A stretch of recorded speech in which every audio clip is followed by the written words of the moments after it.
Bonjour mesdames et messieurs, bienvenue à Hebdo4, votre émission qui traite d'informations locales.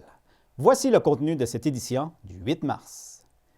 Rose-Marie Folhomme, intervenante en zoothérapie, nous explique aujourd'hui les principaux objectifs de la zoothérapie. Caroline Lamarche, la nouvelle coordonnatrice des Jeux des 50 ans et plus Gaspésie-Île-de-la-Madeleine, nous informe sur la 16e édition des Jeux des 50 ans et plus. Cindy Langlois, formatrice et travailleuse de milieu pour le Centre d'action bénévole Gascon-Percé, nous rappelle qu'est-ce que leur service ITMAV. Maurice Quesnel, le directeur général de la Chambre de commerce Baie des Chaleurs, nous parle de la certification en leadership et habileté de direction. Dominique Lemire, chargé de projet pour le mouvement Nourrir notre monde, nous explique qu'est-ce que le désert alimentaire. Et nous vous présentons une autre capsule sécurité FCMQ portant cette fois-ci sur la capacité de conduire affaiblie. Bonne émission à tout le monde! Tout d'abord, la table de concertation des groupes de femmes de la Gaspésie et des Îles-de-la-Madeleine souhaite que la journée du 8 mars soit un appel à toutes les forces vives de la région pour qu'ensemble, il soit possible d'œuvrer à l'amélioration des conditions de vie des femmes. Le 8 mars marque le lancement de l'année de la Marche mondiale des femmes qui se déroulera le 17 octobre dans la région de Lanaudière. Des activités auront lieu partout au Québec au cours des prochains mois jusqu'à l'événement national du 17 octobre. Un tuto de sujet maintenant, il est à noter pour ceux qui ne le savent pas encore, depuis le 3 mars dernier, une nouvelle réglementation est en vigueur pour les propriétaires de chiens et ce, partout au Québec.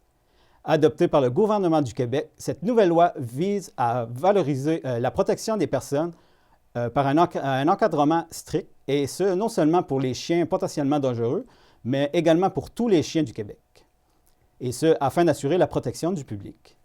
Le nouveau règlement en vigueur depuis le 3 mars prévoit que tous les chiens doivent porter leur médaille en tout temps, donc être enregistrés auprès de la Ville ou de la Régie intermunicipale des services animaliers. Dans les endroits publics, un chien doit en tout temps être sous le contrôle d'une personne capable de le maîtriser. L'animal doit être tenu au moyen d'une laisse d'une longueur maximum de 1,85 m, donc une longueur maximale de 6 pieds. De plus, la nouvelle réglementation prévoit qu'un chien de 20 kg et plus, donc 44 livres et plus, doit porter en tout temps un licou ou un harnais attaché à sa laisse et qu'il ne peut se trouver sur une propriété autre que celle de son propriétaire sans autorisation. La nouvelle réglementation prévoit l'euthanasie pour les chiens qui auront mordu ou attaqué une personne. À noter qu'environ 164 000 morsures de chiens sont signalées chaque année et que le quart des victimes sont des enfants de moins de 12 ans. Nous allons continuer l'émission avec nos amis les chiens, avec Rose-Marie Folhomme, intervenante en zoothérapie. Rose-Marie nous explique aujourd'hui les principaux objectifs de la zoothérapie. Pouvez-vous nous parler des principaux objectifs? Oui, il y en a plusieurs. Il y en a une grande liste, par exemple, mais je vous en ai nommé juste quelques-uns. Il y a le développement de compréhension des consignes, maintenir et développement des mobilités. On a ça détend, ça gère l'anxiété, ça diminue l'agitation aussi. Quand on travaille avec des jeunes hyperactifs, bien souvent, on va prendre un chien qui est calme, on va faire le contraire. On a aussi, ça responsabilise les buts d'augmenter l'estime de soi. On développe les capacités d'adaptation, puis il y en a bien d'autres, ça finit plus. Il faut-tu réserver beaucoup d'avance? C'est mieux d'appeler d'avance, c'est certain, parce que j'ai d'autres emplois aussi à différents endroits et ça dépend de l'objectif. Si on a 10 sessions à faire ou si c'est une fois par mois ou une fois par semaine, moi, je dois coordonner parce que les chiens, par exemple, je vous donne un exemple, les chiens qui travaillent en fin de vie ne travailleront pas le lendemain. Okay. Même si c'est juste 1 heure, ça demande beaucoup à l'animal et ça les épuise. Ou si je dois travailler avec un hyperactif, encore là, je dois donner un repos. Je ne peux pas faire de 9h à 10h le matin et retourner à 11h30 faire d'autres choses parce que le territoire est quand même large. Okay. Puis vos services sont offerts à l'année? Sont offerts à l'année, dans les écoles, en résidence privée, à la maison, un peu partout.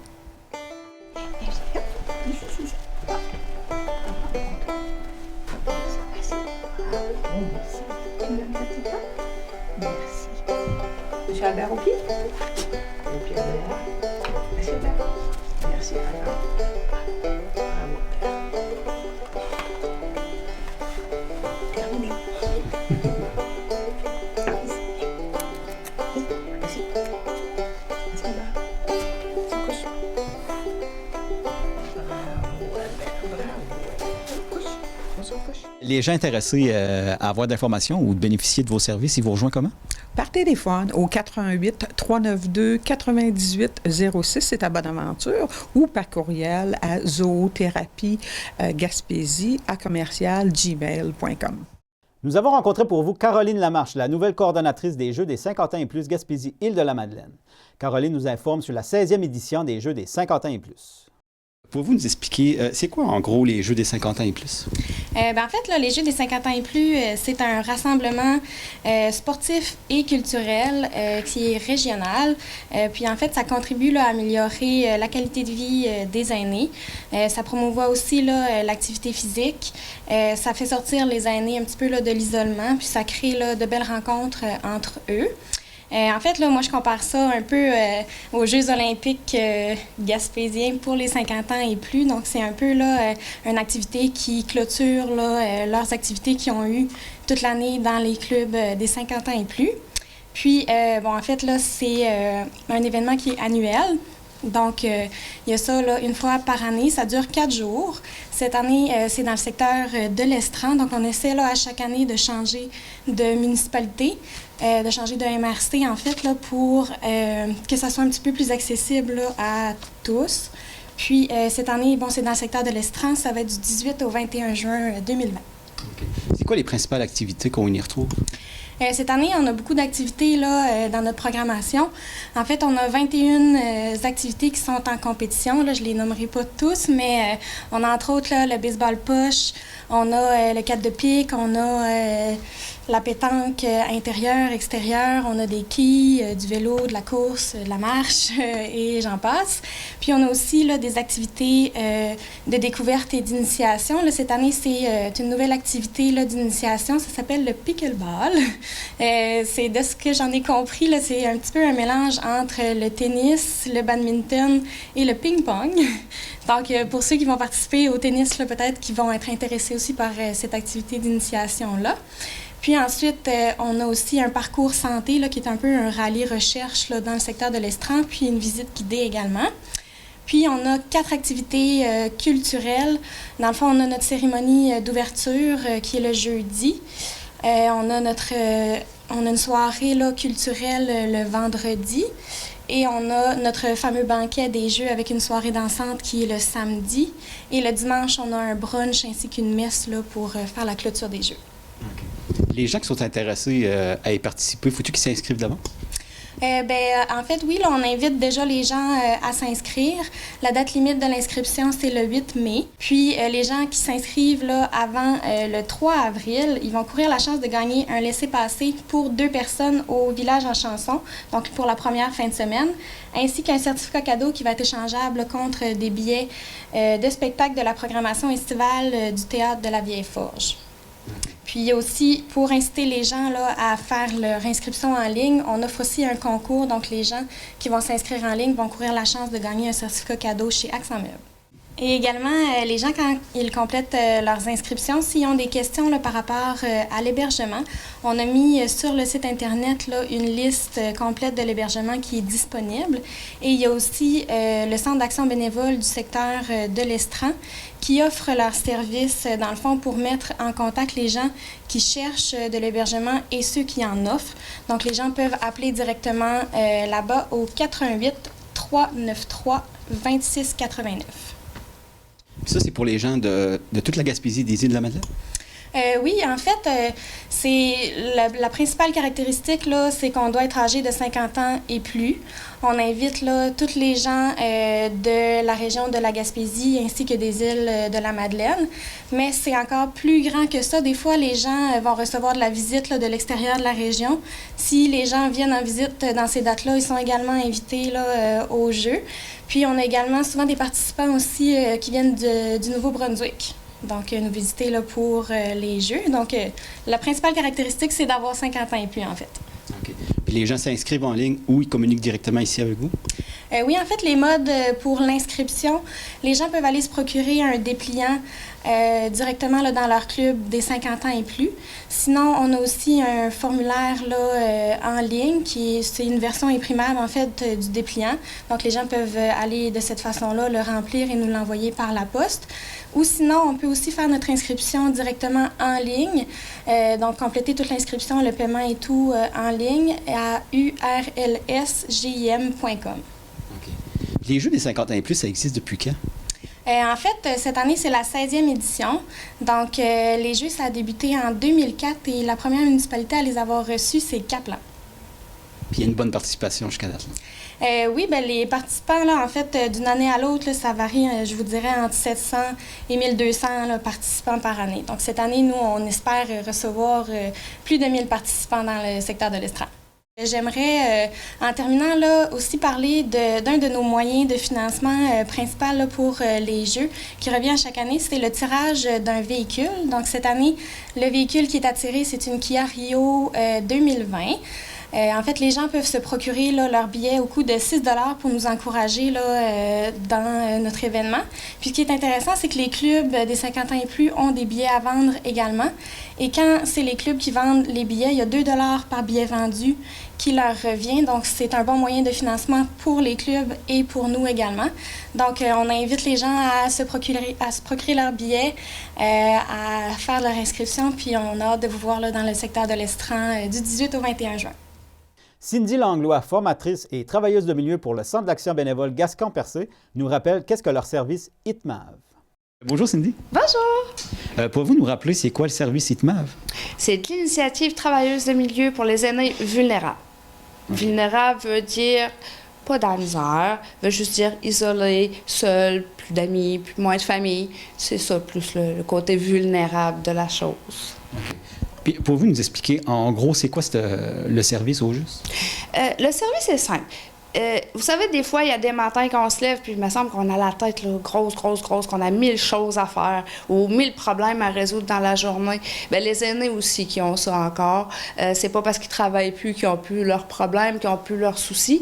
Fait que des fois, c'est trop gros. Fait que quand ils me parlent, généralement, c'est qu'on va réussir à cibler un ou deux besoins qu'on va venir combler chez l'aîné. Fait que souvent, ça va régler plus de 75 % de la qualité de vie de l'aîné. Okay. On va l'améliorer comme ça.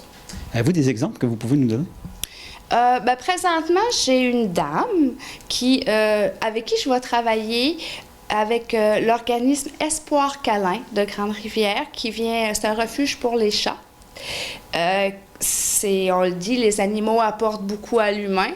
Les aînés qui sont isolés à la maison ou vulnérables, c'est bien pour eux de redonner aussi. Ils ont participé à la société toute leur vie, fait que pourquoi pas encore maintenant. Fait que ils vont venir avec moi. On va faire du bénévolat pour aider l'organisme Espoir Câlin.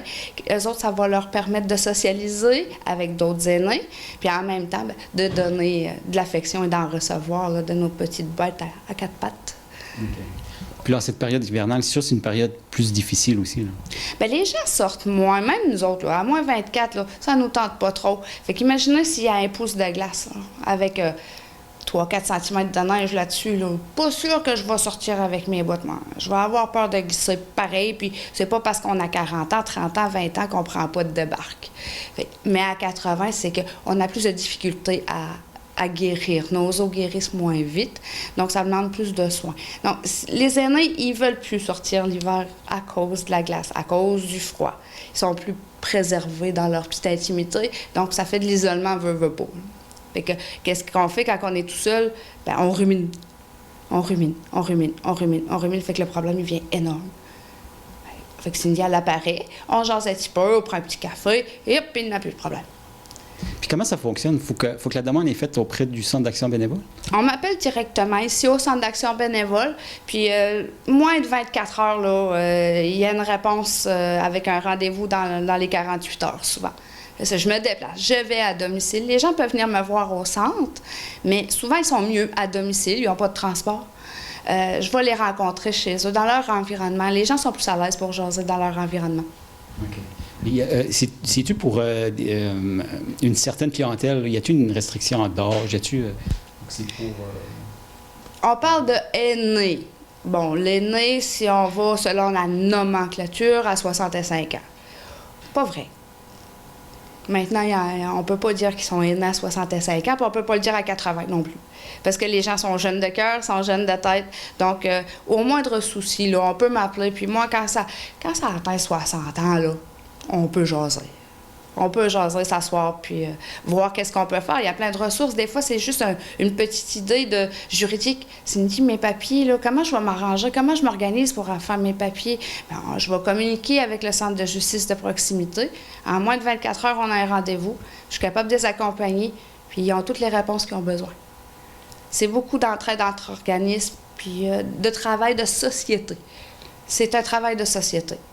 Okay. Puis les gens qui ont besoin de plus d'informations ou qui veulent bénéficier du service, ils vous rejoignent comment? Ils nous appellent au 418-689-6023. Ça, c'est au Centre d'action bénévole. On est rejoignable du lundi au vendredi de 8h à 4h. Okay. Puis en terminant, y a-t-il un besoin de bénévoles dans ce service-là pour vous porter main forte? Et je m'en viens avec peut-être une demande là, pour les transports, parce que notre problème régional, c'est de transporter nos aînés. Oui, on a le transport collectif, mais c'est pas à des heures tout le temps convenables, ni non plus de se rendre à l'arrêt d'autobus. C'est pas toujours facile pour eux autres. Fait que là, je vais travailler là-dessus là, tout le long du printemps pour que cet automne, je suis bien solide puis que je suis capable de tout réunir mon monde quand j'en ai besoin puis j'ai mes activités.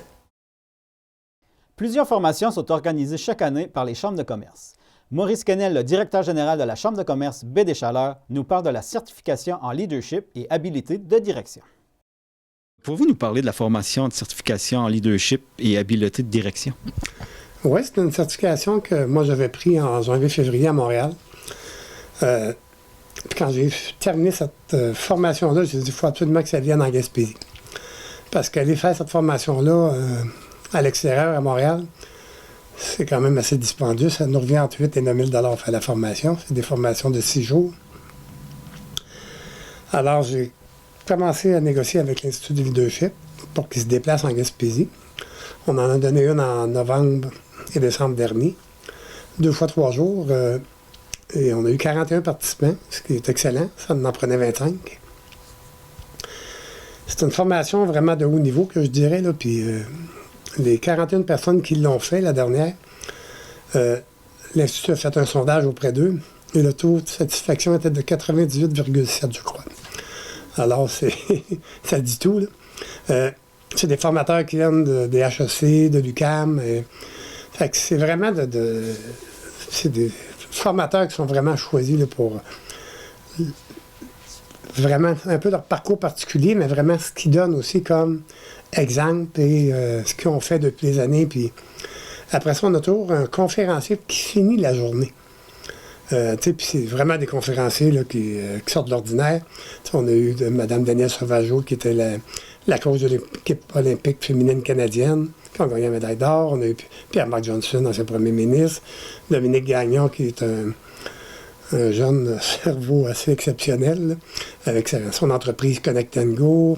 On a eu Mme Jessica Arnois, qui est la sommelière, le fameux vin bu. Après ça, on a eu Bruni Surin, champion olympique, et Pierre Lavoie, que tout le monde connaît pour vraiment sa participation avec les jeunes aussi. Puis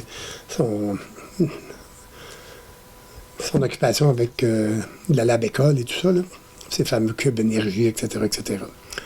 Alors, suite à ça, on a décidé de refaire 2 certifications leadership qu'on va refaire en avril, fin avril et mi-mai, dans la baie des Chaleurs. Et on en refait une aussi après ça, à la mi-septembre et fin septembre, début octobre. On va la faire dans ce moment-là dans Rocher-Percé, à Chandler, probablement. On est après négocier, voir pour l'endroit, probablement Motel Fraser. Ça nous prend une salle qui est bien sonorisée, vraiment avec un bon système de son.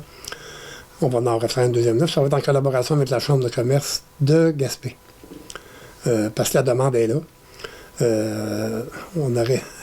Il y aurait aimé ça qu'on la fasse à Gaspé, mais malheureusement, on ne peut pas se permettre d'aller la faire à Gaspé à cause du transporteur aérien qui est Air Canada, qui n'est pas fiable. Je pense que tout le monde est au courant. On voit toutes les problématiques qu'on a avec Air Canada. Ils peuvent nous canceller les vols à la dernière minute. Puis moi, les formateurs et les conférenciers ont des horaires très chargés. Mais c'est une formation vraiment de qualité, assez exceptionnelle. Moi, j'ai fait la formation, puis j'ai dit, il faut absolument qu'on amène ça en Gaspésie. Puis la beauté de la chose en l'amenant en Gaspésie, ben moi, on a la chance d'avoir des subventions d'Emploi Québec, du ministère de l'Économie et de l'Innovation, via la table d'action d'entrepreneuriat. Fait que ça diminue beaucoup le coût pour les entrepreneurs qui peuvent suivre la formation. Fait que c'est vraiment quelque chose, je pense, qui... Moi, c'est un but de la Chambre de commerce de pouvoir offrir des formations à nos entreprises locales qu'on n'a pas la chance d'avoir comme ceux qui sont à Québec ou à Montréal, ou à Sherbrooke ou Drummondville, ou sur des universités proches. Fait que, je pense que moi, c'était vraiment important de le faire. Puis après ça, bon, on va continuer dans d'autres. On offre aussi d'autres types de formations, là. On a une qui commence bientôt pour développement des compétences personnelles au travail à partir d'intelligence émotionnelle.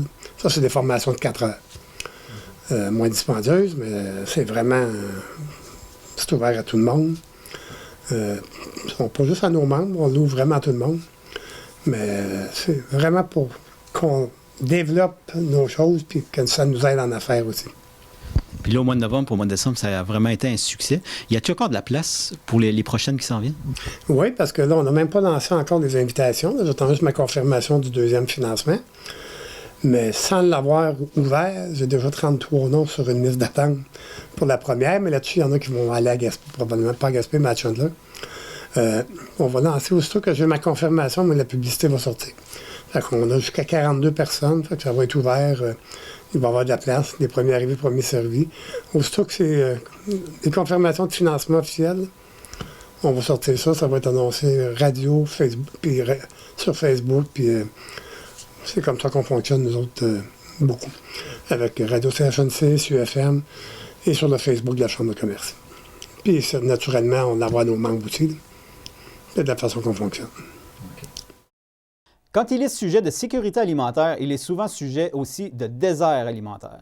Dominique Lemire, chargé de projet pour le mouvement Nourrir notre monde, nous informe à ce sujet. Pouvez-vous nous parler un petit peu de désert alimentaire? C'est quoi ça au juste? Oui, le désert alimentaire, c'est un des éléments quand même qu'on porte une attention. Quand on parle de sécurité alimentaire, quand on fait une référence à un désert alimentaire, il y a 2 aspects qu'on prend en considération. C'est la distance qui sépare une personne ou son habitation d'un point d'alimentation. Bref, qu'est-ce qu'on considère par un point d'alimentation? Ça va être, est-ce que c'est une épicerie, un dépanneur? Principalement, c'est quelque chose qui va t'offrir des biens alimentaires qui vont te permettre d'avoir quelque chose comme respectueux du guide alimentaire canadien. Fait qu'un dépanneur, oui, tu as accès à des pains, tu as accès à du lait, mais est-ce que tu as accès à beaucoup de viande? Est-ce que tu as accès à beaucoup de légumes? C'est tout à déterminer de ce côté-là. Fait que je sais que le point de vue des aires alimentaires dans un milieu urbain, il qualifie à une distance de 1 km ou plus. C'est dans un désert alimentaire. Dans le milieu rural, c'est 16 km ou plus. Donc, c'est sûr, de notre côté, on a une attention particulière de cibler les déserts alimentaires. Puis il y a aussi l'indice de développement socio-économique. Donc, principalement, il y a une échelle de 5. En Gaspésie, il y a beaucoup de secteurs qui sont à l'échelon 5. Dans la MRC de Bonaventure, il y en a quand même plusieurs aussi. Bref, c'est sûr que l'est de la MRC est un petit peu plus dévitalisé que l'ouest de la MRC. Donc, c'est une attention, on va peut-être essayer d'avoir une attention un petit peu plus grande du côté de l'est de la MRC, bien qu'on va occuper le territoire au complet aussi. Comme dans Avignon, c'est des fois plus un peu le côté ouest, qui a une attention peut-être un peu plus particulière. Ceci dit, on est à l'écoute de tout ce qui se passe sur nos territoires respectifs. Donc, le désert alimentaire, c'est juste pour s'assurer que tout le monde a accès à la nourriture. Parce que des fois, tout dépendant si tu as une auto ou si tu n'as pas d'auto. Si tu es à 8 km mais tu n'as pas d'auto, tu as un déficit alimentaire ou tu as une complexité un peu plus grande pour avoir accès à des aliments sains. Bref, c'est quelque chose qu'on essaie de prendre en considération. Mais la Gaspésie, il y a beaucoup plus une mixité sociale.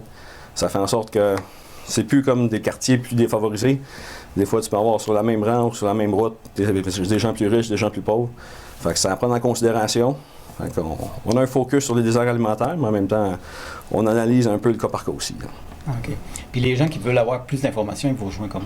De mon côté, on peut me rejoindre au numéro du collectif alimentaire, le 418-752-5010. J'ai aussi une adresse courriel. Nourrir notre monde, c'est NNM, Bonaventure, à gmail.com. Donc 2 N, 1 M, en commercial, donc pas en commercial, excusez, NNM, Bonaventure, en commercial, gmail.com. J'ai du côté de Rocher-Percé, s'il faut contacter avec le monde de nos produits de la santé ensemble. Comme on disait, Christophe Turcotte du côté de BDCAS, du côté d'Avignon. Puis vous allez entendre parler de nous aussi pour notamment mettre en place des consultations dans nos secteurs d'Avignon-Bonaventure. Puis Rocher-Percé, ils continuent le bon travail de leur côté. Nous vous présentons une autre capsule sécurité FCMQ portant cette semaine sur la capacité de conduire affaiblie.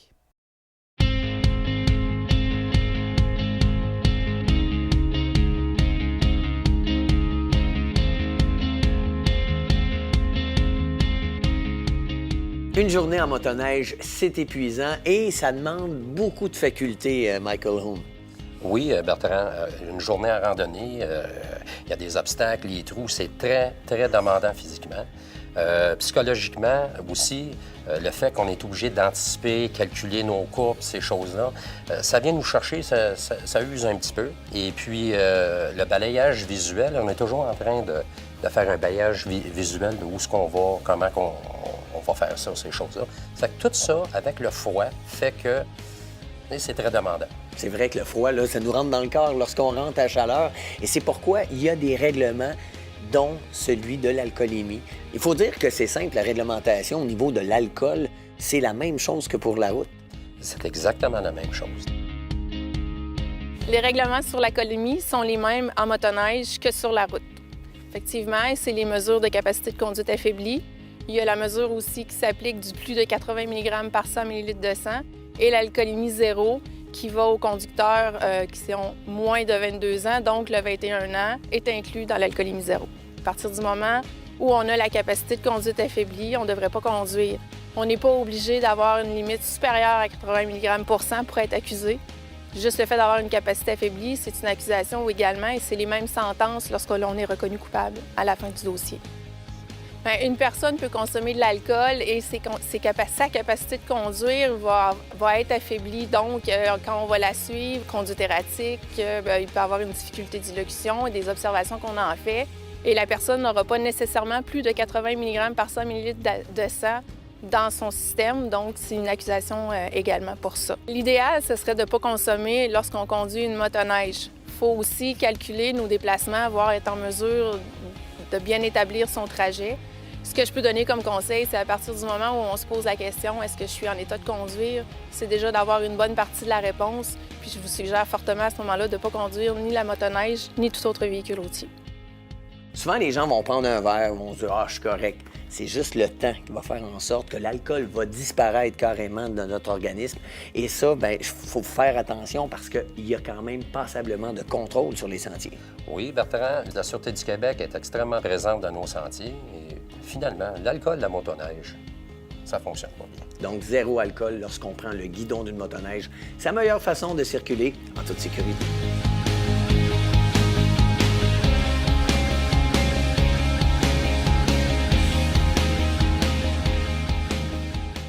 À ne pas manquer, depuis samedi le 7 mars, une série de documentaires de Moïse Marcoux-Chabot, produite à l'ONF, est accessible partout au Canada au www.onf.ca.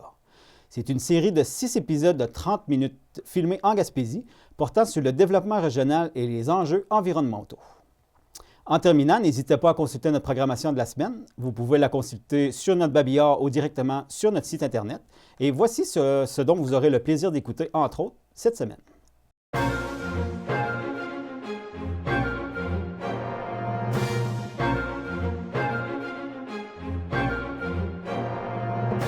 Bonjour, Mesdames, Messieurs. Cette semaine à l'émission, nous parlons d'agriculture, histoire de mettre en lien des gens qui ont des terres non utilisées ou qui veulent prendre leur retraite avec peut-être des aspirants, agriculteurs, maraîchers. On parle de l'artère aujourd'hui, un bébé de l'UPA avec Germain Babin. Bonjour, Germain. Bonjour, Florence.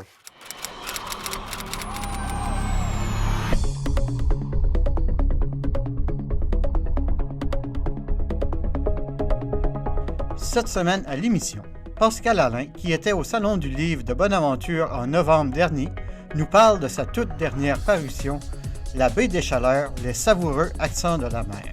Mais débutons l'émission avec Stratégie Vivre en Gaspésie, qui était de passage à Passepébiac le 19 février dernier pour nous présenter la série documentaire Immersion, qui a pour but de démystifier les réalités des personnes immigrantes en Gaspésie. Et voilà, mesdames et messieurs, ce qui complète l'édition de votre émission Hebdo 4 du 8 mars. Merci beaucoup d'avoir été avec nous et à la prochaine!